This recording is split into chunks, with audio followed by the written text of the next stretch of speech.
जाना मामला गड़बड़ हो जाएगा। कुछ बच्चों को मैं यहाँ रख सकता हूँ, जो भी जिनको लगे कि हमको मेरा कोई दोस्त यार नहीं है तो आप यहाँ जलूल से जलूल पधारें। आइए सर क्वेश्चन की दुनिया में चलते हैं बिना अपना टाइम गंवाए हुए। क्वेश्चन नंबर 1 आपके सामने है, गौर फरमाइएगा। पीएच से बहुत सारे क्वेश्चन पूछे जाते हैं, इसलिए हम लोग पीएच को अच्छे से देख लेंगे कि पीएच का क्वेश्चन क्या क्या पूछ रहा है और कहां कहां हमको दिक्कतें आ सकती है। तो आइए सर हम लोग पीएच पर चलते हैं। ये सबको गुड मॉर्निंग है। आइए हम लोग पीएच की दुनिया में चलते हैं। पीएच क्या है? पीएच की अगर हम बात करें तो इसकी पीएच अम्लीयता और क्षारीयता को बताता है। ये अम्लीयता तथा क्षारीयता को बताता, क्षारीयता बताता, सब जानता, अम्लीयता तथा क्षारीयता को बताता। पीएच स्केल की अगर हम बात करें, पीएच स्केल की अगर हम बात करें, पीएच स्केल खोज सोरेनसन ने किया था, सब जानता है, सोरेनसन ने किया था सन 1909 ईस्वी में। और अगर हम पीएच स्केल की बात करें तो पीएच ये है, पीएच पीएच पीएच की अगर हम बात करें, पीएच की अगर हम बात करें, पीएच की अगर हम बात करें तो ये अगर पीएच का मान 7 है तो 7 से अगर कम होगा 6, 5, यहाँ क्वेश्चन उलझा रहा है, 4, 3, 2, 1, 0। यहाँ पर क्वेश्चन इस एरिया में उलझ रहा है सर। 8, 9, 10, थोड़ा सा इसको क्लियर करने की जरूरत है। 11, 12। जब आप 7 से इधर जाते हो तो ये क्षारीयता बढ़ती है। अब गौर करोगे सर, 7 से जब इधर जाओगे तो ये क्षारीयता बढ़ेगी, क्षारीयता बढ़ती बढ़ती बढ़ती। रुक जा, यहाँ ढेर काबिल नहीं बनना है। यहां तक ठीक है, दोनों पॉइंट में तुम ढेर काबिल बन लो, लेकिन यहाँ ढेर काबिल नहीं बनना है। यहाँ क्षारीयता बढ़ती, इधर आओगे क्षारीयता घटती, क्षारीयता घटती। ध्यान दीजिएगा सर, इससे इधर जाओगे क्षारीयता बढ़ती, इससे इधर जाओगे क्षारीयता घटती है। और अगर हम 7 की बात करें ना सर तो 7 उदासीन है, लेकिन सर यहाँ पर थोड़ा सा आपको ध्यान देने की जरूरत है, उदासीन है ये। अगर हम 7 की बात करें तो ये उदासीन है, ध्यान दीजिएगा। 7 से कम होगा तो क्षारीयता घटती है, अम्लीयता बढ़ती है। इधर जब आओगे, इसको थोड़ा सा और हम क्लियर कर लेते हैं, अम्लीयता बढ़ती। लेकिन एकरा में झोल क्या है देखो, जो जो पीएच का मान बढ़ेगा त्यों त्यों क्षारीयता बढ़ेगी। 8, 9, 10 जो जो इधर की ओर आओगे क्षारीयता बढ़ती जाती है, और भाई मेरे जो जो इधर की ओर आओगे अम्लीयता बढ़ती जाती है। मतलब जितना ज्यादा पीएच का मान कम होगा अम्लीयता उतनी ही ज्यादा हो। अगर आप यहां आओगे तो अम्लीयता की अगर बात करोगे तो अम्लीयता अम्लीयता अम्लीयता अम्लीयता जीरो वाले की सबसे ज्यादा होगी, जीरो वाले की सबसे ज्यादा होगी, जीरो वाले की सबसे ज्यादा होगी, 5 की अम्लीयता कम होगी। अगर अम्लीयता की बात करोगे भाई मेरे तो 0 जिसका पीएच है उसकी अम्लीयता ज्यादा होगी और 5 वाले की अम्लीयता कम होगी। और अगर क्षारीयता की बात करोगे, अगर भाई मेरे क्षारीयता की बात करोगे तो क्षारीयता 12 वाले की ज्यादा होगी और 8 वाले की कम होगी। प्यारे बच्चों, इससे आपने क्या सीखा? यहीं पर झोल है जिसको आपको क्लियर करके रखना है कि अगर पीएच का मान कम होगा तो अम्लीयता ज्यादा होगी, और अगर पीएच का मान ज्यादा होगा तब क्षारीयता ज्यादा होगी। और अगर क्षारीयता का अगर हम बात करें, क्षारीयता का डायरेक्ट मतलब OH- से है, क्योंकि जो OH- देगा वो क्षारीय है, और अम्लीयता का डायरेक्ट मतलब H+ से है। जो H+ देगा वो अम्लीय है और जो OH- देगा वो क्षारीय है। पीएच का मान जितना कम होगा उतना ज्यादा वो अम्लीय है, और पीएच का मान जितना ज्यादा होगा उतना ज्यादा वो क्षारीय है। यानी OH- का मान जितना ज्यादा होगा उतना ज्यादा क्षारीय है, और H+ का मान जितना कम होगा उतना ज्यादा वो अम्लीय है। अब जल्दी से सर लिख लीजिए, इसको जल्दी से लिख लीजिए, राइट इट डाउन। सबको लव यू है भाई मेरा, हो गया? सबको लव यू है सर, हो गया? जल्दी से लिख लीजिए, ना फिर कहिएगा कि था नहीं और हमने लिखा नहीं। इसको कॉन्सेप्चुअली आप इसको एडजस्ट कर लीजिए सर, नहीं तो मामला गड़बड़ हो जाएगा। हम ये कह सकते हैं इधर से इधर जाने पर अम्लीयता बढ़ती है, इधर से इधर जाने पर क्षारीयता बढ़ती है। जितना कम होगा पीएच अम्लीयता उतना ज्यादा होगा, जितना ज्यादा होगा पीएच उतना ज्यादा क्षारीय होगा।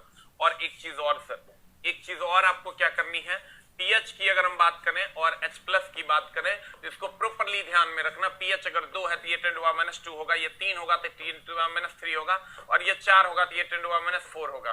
सेम है POH power of hydroxide ion की अगर हम बात करें और OH- की हम बात करें, OH- की हम बात करें तो ये हो जाएगा 2 तो ये हो जाएगा 10⁻², ये हो जाएगा 3 तो ये हो जाएगा 10⁻3, और ये हो जाएगा 4 तो ये हो जाएगा 10⁻⁴, और ये हो जाएगा 5 तो ये हो जाएगा 10⁻5। जल्दी से नोट कर लो सर, जल्दी से नोट कर लो। इश्क शवा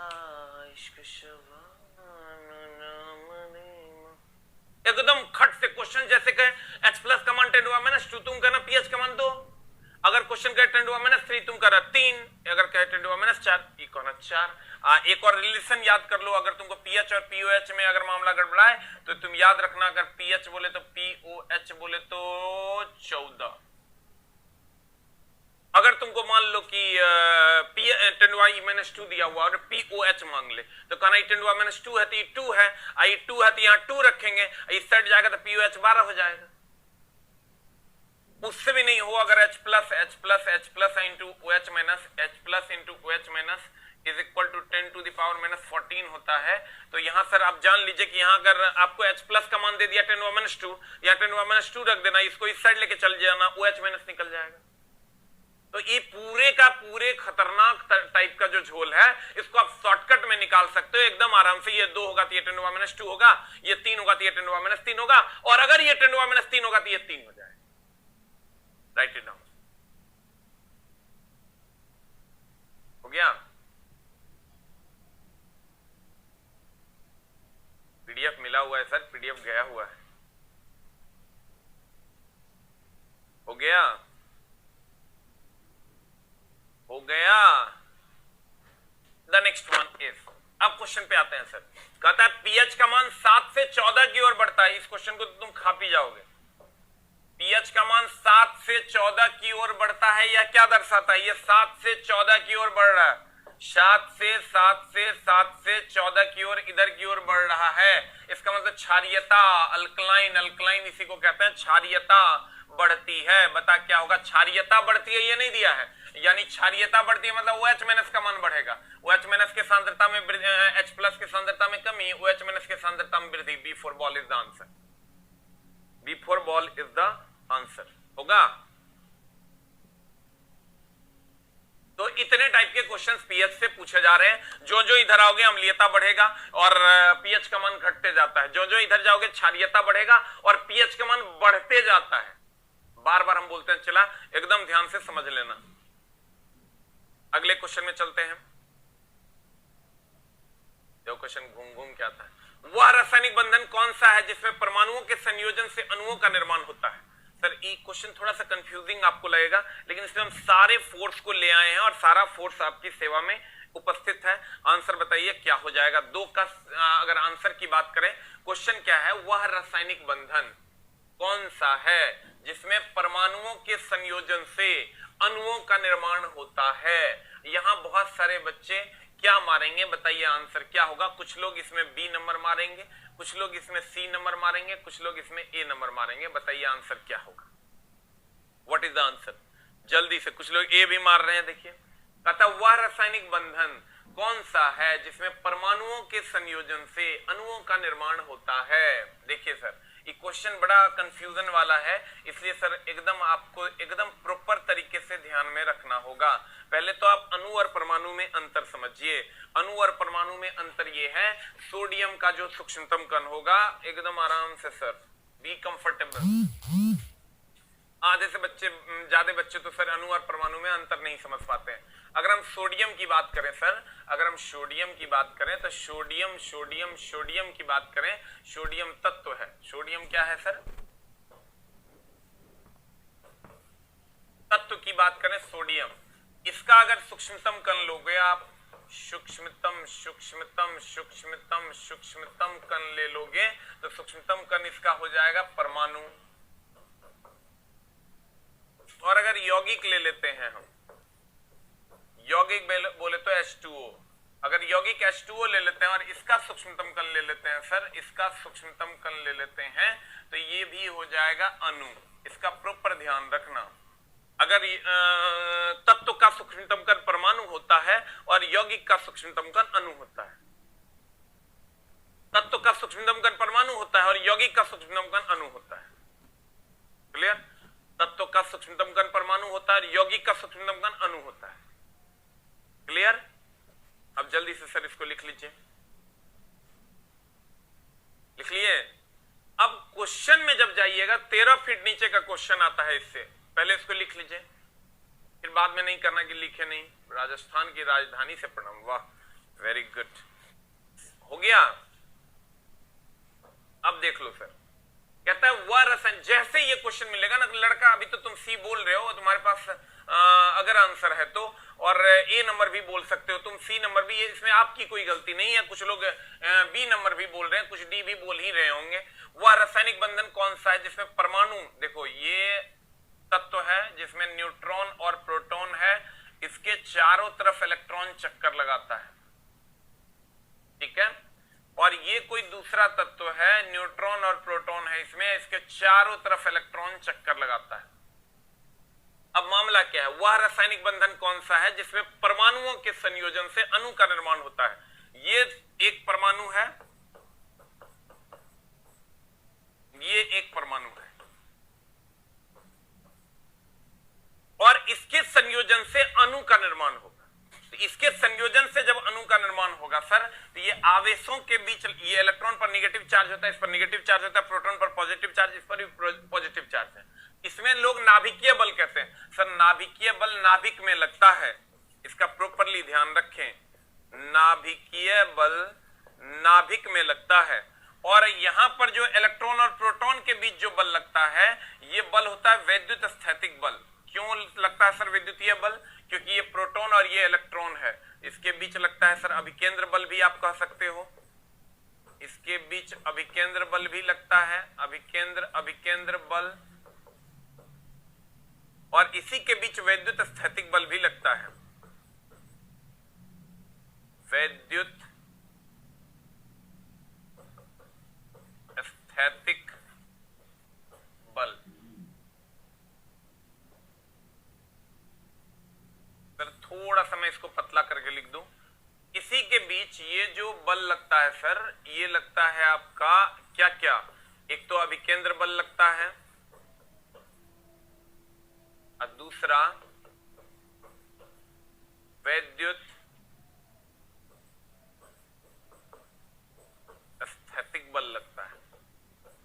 देखिए, इलेक्ट्रॉन और प्रोटॉन के बीच वैद्युत स्थैतिक बल लगता है, न्यूट्रॉन और नाभिक में केवल नाभिकीय बल लगता है, और अभिकेंद्र बल और विद्युत स्थैतिक बल यहां इलेक्ट्रॉन और प्रोटॉन के बीच लगता है। तो तुमको दो में से कोई एक आंसर देगा।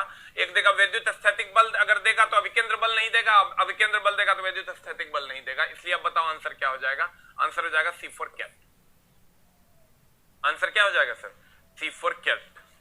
आंसर क्या हो जाएगा? C4 cat. और अगर नाभिक में लगेगा तो हो जाएगा नाभिकीय बल। ये जो नाभिक है इसमें लगेगा नाभिकीय बल, और यहां अगर लगेगा तो ये हो जाएगा वैद्युत स्थैतिक बल या अभिकेंद्र बल, वैद्युत स्थैतिक बल या अभिकेंद्र बल।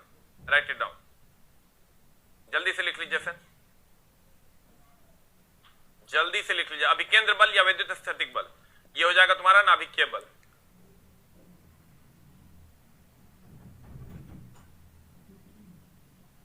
हो गया? अब आंसर हो जाएगा तुम्हारा C4 कैट। अगर कहेगा नाभिक में न्यूट्रॉन और प्रोटॉन के बीच कौन सा बल लगता है, तो नाभिकीय बल। द नेक्स्ट वन इज, अगले क्वेश्चन में चलते हैं। बहुत सारे लोग रो रहे हैं, क्या समस्या भाई? ठंडी बीत रही है इसलिए रो रहे हो क्या? कितने लोगों को ऐसा लग रहा है कि इस ठंडी में हम लोग का शादी हो जाता तो ठीक रहता? सबको लग रहा होगा ना रे, एकदम कंबल के नीचे घुसल होगा और लग रहा होगा काश। अभी तुम लोग का मेन कंसंट्रेशन समझो नौकरी नहीं है, लगभग 80% तुम लोग अपना दिमाग लगाते हो कि मेरी शादी हो जाती काश। कितने ऐसे लोग हैं जिसका 80% दिमाग इस चीज में जाता है कि मेरी शादी होती, वाह कितना मजा आता। पूरे दिन में तुम 80% इसी के बारे में सोचते रहते हो, और जो लोग नहीं है वो दो टाइप करेंगे। कितने लोग ऐसे हैं जो शादी के बारे में हमेशा सोचते रहते हो, नहीं भी चाहते हो फिर भी मन में ख्याल आते रहता है काश मेरी शादी हो जाती। जल्दी से एक टाइप करो। और जो लोग नहीं चाहते मेरी शादी अभी नहीं हो वो दो टाइप करो। दानवों, अरे दानवों, सब समझ रहे हैं हम। जो दो भी टाइप करेगा वो भी समझ रहे हैं हम, जो एक टाइप कर रहा है उसका तो समझ ही रहे हैं। एकदम भगवान तुम्हारी आत्मा को शांति देंगे, एकदम थोड़ा टेंशन लेने की जरूरत नहीं है। फिलहाल काम चलाओ। घर में पापा तो एकदम खुश हो जाते होंगे कि बेटा मेरा 6 बजे उठ जाता है, बाप रे कितना पढ़ाकू बेटा है मेरा। अरे दानवों, कहते हैं, गौर फरमाइएगा, कहते हैं एक तत्व के समस्थानिक। सर इससे बहुत सारे क्वेश्चंस पूछे जा रहे हैं, तुमको हम सारे क्वेश्चंस बता देते हैं।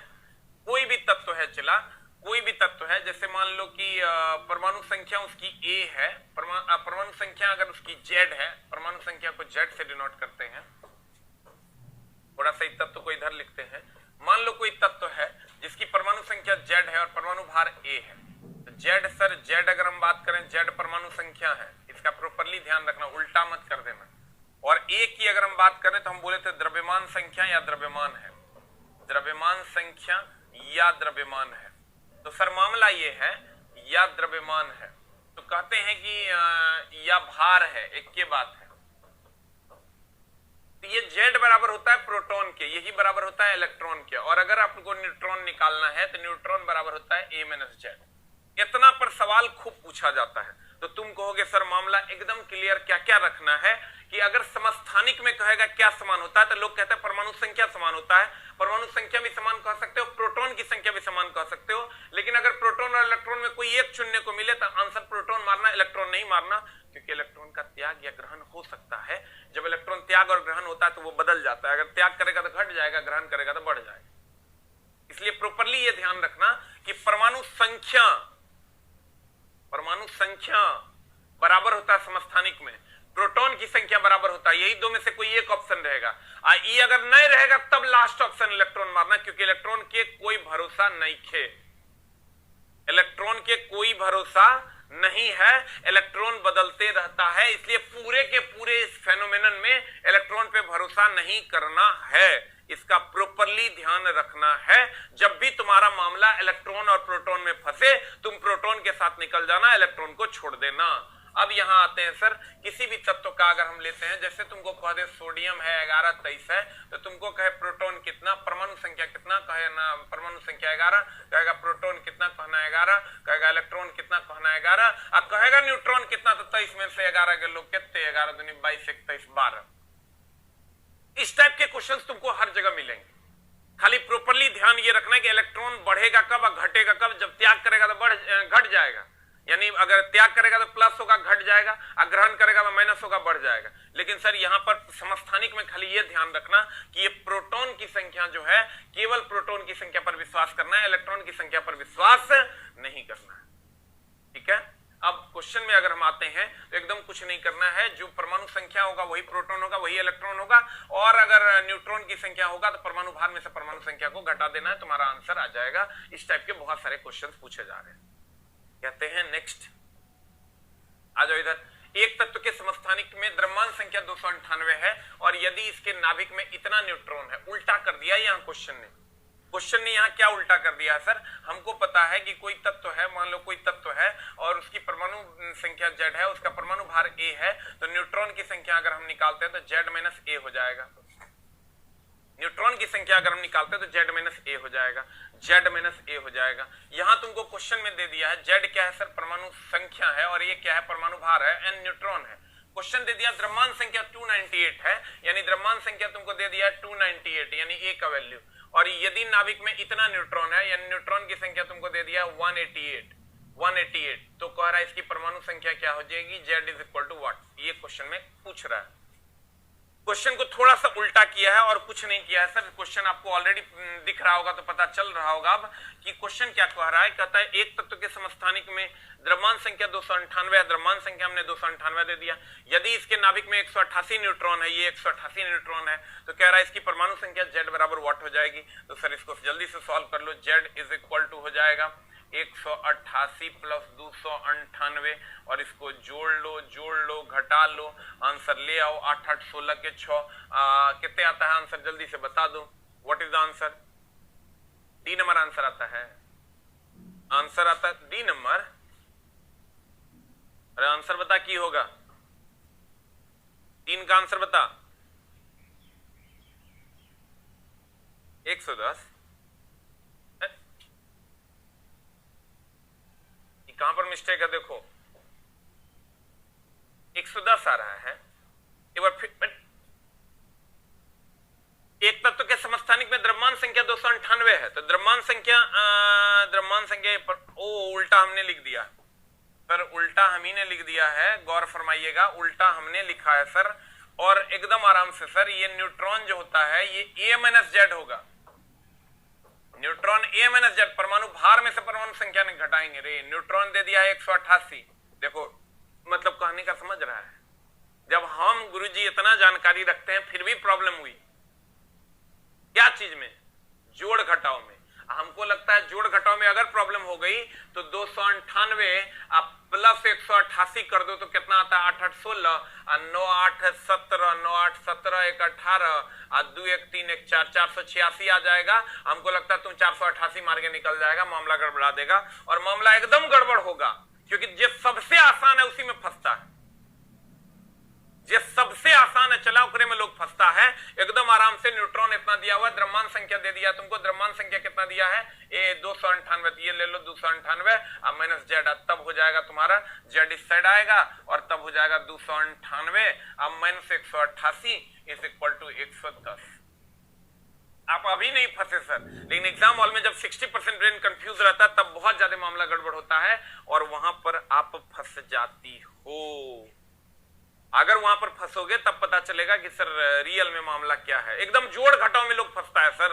एग्जाम हॉल में आप जाके देखो ना, एग्जाम हॉल में जोड़ घटाव में फंसना है, लेकिन उसके लिए आपको अब नहीं फंसने हैं, अब क्योंकि अब आप मैच्योर हो चुके हैं, अब सारी चीजें आपके सामने हैं। मैग्नीशियम की परमाणु संख्या 12, इसकी संयोजकता कितनी होगी?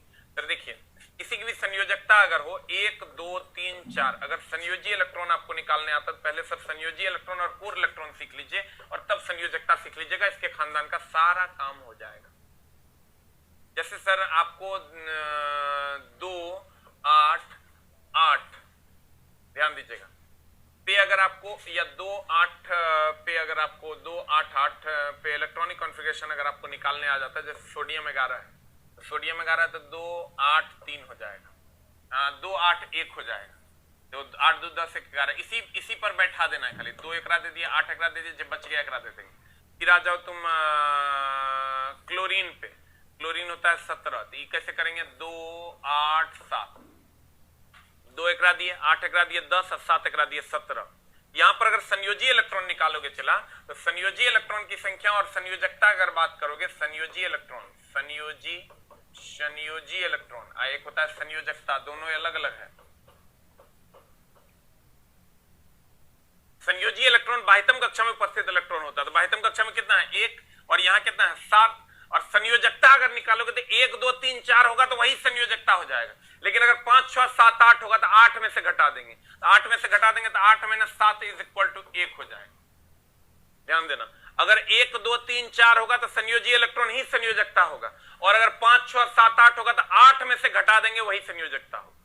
जैसे एक और ले लेते हैं सर, एक और ले लेते हैं, एकदम आराम सीखने की कोशिश करना। Mg12 ये होता है 2 8 10 2 12, तो 2 8 10 2 12 संयोजी इलेक्ट्रॉन की संख्या 2 हो गई। अब संयोजकता की अगर बात करोगे तो संयोजकता हो जाएगा 2, क्योंकि 1 2 3 4 होगा तो जो संयोजी इलेक्ट्रॉन होगा वही संयोजकता होगा। तो जल्दी से इसको लिख लो। अगर आपने पढ़ा है सर संयोजी इलेक्ट्रॉन और संयोजकता तो आपको पता होना चाहिए कि संयोजी इलेक्ट्रॉन अगर 2 8 1 है तो संयोजी इलेक्ट्रॉन की संख्या 1 हो गई और संयोजकता भी 1 हो गई। सर सीधी बात, नो बकवास, सिर्फ और सिर्फ पढ़ाई, क्योंकि अभी आपका एकमात्र मकसद है पढ़ाई। एक बार ये जो आरा की धरती से प्रणाम, फलना की धरती से प्रणाम, एक बार सभी लोग लिखो भारत की धरती से प्रणाम, भारत भूमि से प्रणाम। सभी लोग लिखेंगे इस बात को, और भारत भूमि से प्रणाम। और आज के बाद भारत की पावन भूमि से प्रणाम। आज के बाद आप लोग किसी भी चैनल पे जाके अपने किसी खास क्षेत्र को हाईलाइट नहीं करके पूरे भारत को हाईलाइट कीजिए सर। ये हम आपसे नम्र निवेदन करते हैं ताकि सारे लोग ये समझे कि भारत की भूमि पर लाल ऐसे पैदा हो गए हैं जो 6:30 बजे भोरे उठकर क्लासेस कर पाते हैं और पढ़ाई की दुनिया से जुड़ पाते हैं, जो हमारा संस्कार है सर। प्लीज प्लीज प्लीज आपसे रिक्वेस्ट है, आज से ये मुहिम चलाइए कि भारत भूमि से प्रणाम, भारत भूमि से प्रणाम। आज से ये मुहिम चलाइए सर, भारत की भूमि से प्रणाम। क्योंकि अगर आप भारत से प्यार करते हैं सर, तो क्यों अपने क्षेत्र को हाईलाइट करने से अच्छा है सर, अपने भाई को हाईलाइट करने से अच्छा है अपने पापा को हाईलाइट करें, उसका एक अलग सम्मान है सर। तो इसलिए सर आपसे नम्र निवेदन है, भारत भूमि से प्रणाम लिखें, आरा की धरती से और छपरा की धरती से, महुआ की धरती से प्रणाम न लिखें, भारत भूमि से प्रणाम लिखें सर। ये आपसे नम्र निवेदन है, आज से इस ट्रेंड को बदल दीजिए सर, ताकि पापा को भाई को हाईलाइट न करके पापा को हाईलाइट कीजिए सर, ये ज्यादा बेहतर होगा, ताकि यूट्यूब भी देखे और समझे कि भारत भूमि से प्रणाम, भारत भूमि से प्रणाम, भारत भूमि से प्रणाम। भारत के ऐसे लाल हैं जो 6:30 बजे भोरे उठ के सर क्लासेस कर पाते हैं और सर ज्ञान की दुनिया से जुड़ते हैं। कहते हैं 2-8-1 है, अगर 2-8-1 है, 2-8-1 है तो संयोजी इलेक्ट्रॉन एक संयोजकता भी है, और अगर 2-8-7 है तो 7 बोले तो 5-6-7-8 रहेगा, तो 8 में से घटा देंगे, वो संयोजकता होगा। ये निकालने का तरीका है, आप लोग भी खुद निकाले होंगे। और संयोजी इलेक्ट्रॉन के बाद जो बच जाएगा वो कोर इलेक्ट्रॉन, ये संयोजी इलेक्ट्रॉन है, इसके बाद जो बच जाएगा वो कोर इलेक्ट्रॉन है, ये कोर इलेक्ट्रॉन है, ये आपका कोर इलेक्ट्रॉन है, ये संयोजी इलेक्ट्रॉन है, और इसके बाद जो बच जाएगा ये कोर इलेक्ट्रॉन है, ये कोर इलेक्ट्रॉन है, ये कोर इलेक्ट्रॉन है। अब इतना नहीं करके सर खट से जैसे आपको मिल जाए, मान लो B5 बोरॉन 5 मिल जाएगा, तो हम कहेंगे 2 और 3 5, 2 और 3 5, 2 और 3 5। जैसे तुमको मिल जाएगा C6 मिल जाएगा, कहेंगे 2 और 4 6, तो कार्बन का संयोजी इलेक्ट्रॉन की संख्या 4 हो गई, या संयोजकता भी 4 होता है, क्योंकि 1 2 3 4 होता है, तो वही संयोजी इलेक्ट्रॉन वही संयोजकता होता है, अगर आपने पढ़ा होगा तो। अब आ जाइए सर, यहां कहता है मैग्नीशियम की परमाणु संख्या 12 है, इसकी संयोजकता क्या होगी? एकदम आराम से सर, मैग्नीशियम की 12 है, अब 12 है तो सर 12 है, 12 है तो सर 12 है, 12 है तो 2 8 2 हो जाएगा, इसकी संयोजकता भी 2 हो जाएगी। और सर आपको कंफ्यूज क्या किया, -2 दे करके कंफ्यूज कर दिया है। -2 नहीं होगी, संयोजकता लिख लो, एक लाइन नोट करके, संयोजकता कभी माइनस में नहीं होती।